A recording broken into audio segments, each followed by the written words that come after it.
আসসালামু আলাইকুম পয়সা ফলাফল আজকে আমরা আছি ঈদের বেড়ানিত।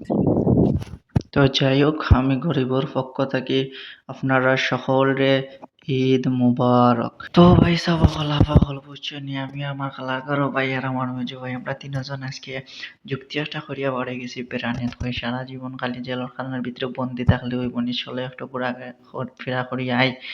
তো দুঃখের বিষয় হয়েছে আমরা বড় ভাইও আসলাম আমরা পাশে একটু দূরই আমরা থেকে, তো তানরাও কইছিলাম ওয়াল লাগে, তো তান কিতা করবা ডিউটির কারণে আইতা পারছেন না। তো প্রবাস জীবন হইছে ভাই সকল আফা হলে এইরকম বুঝছনি, বাইরে বাইরে দেখতে পারে না, সকলের ডিউটি লইয়া ব্যস্ত, কিতা করবা প্রবাস জীবন এইরকমর। তো যাই হোক, দুঃখর সাথে বুঝছনি আমরাও ঘোরাফিরে একটু করলাম। আর মাঝে দিয়ে আপনারা কিতা করেন লাইক কমেন্ট শেয়ার, এবং যারা যারা এখনো ফলো করছেন না বুঝছনি আমি গরিবরে একটু ফলো দিয়া রাখবা যাতে নেক্সট ভিডিও দেখতে পারেন। তো আর এখানে হয়েছে দেখলানি গুই চুত্তর হয়ে ওখানে একটু মেওয়া চক্কর দিলাই, ওই উরুম দুরুম ডাকাইয়া মেওয়া চক্কর দিয়া বুঝছনি ফটো চটো কিছু তুলছি কেন আমরা সকালে হুতিয়া ঘুমাইয়া খাই তুইয়া সিতিয়া বুঝছনি তুলিয়া কি তার রওনা দিলাইছি আমরা তো যাইতাম আর এখানো।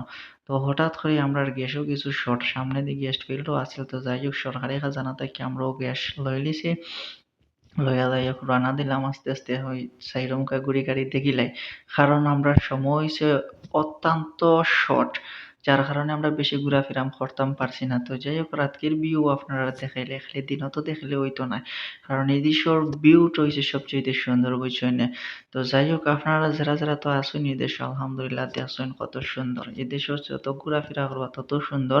তো যাই হোক, আজকের ভিডিওটা এই পর্যন্তই। ভালো লাগলে সবাই শেয়ার করবা।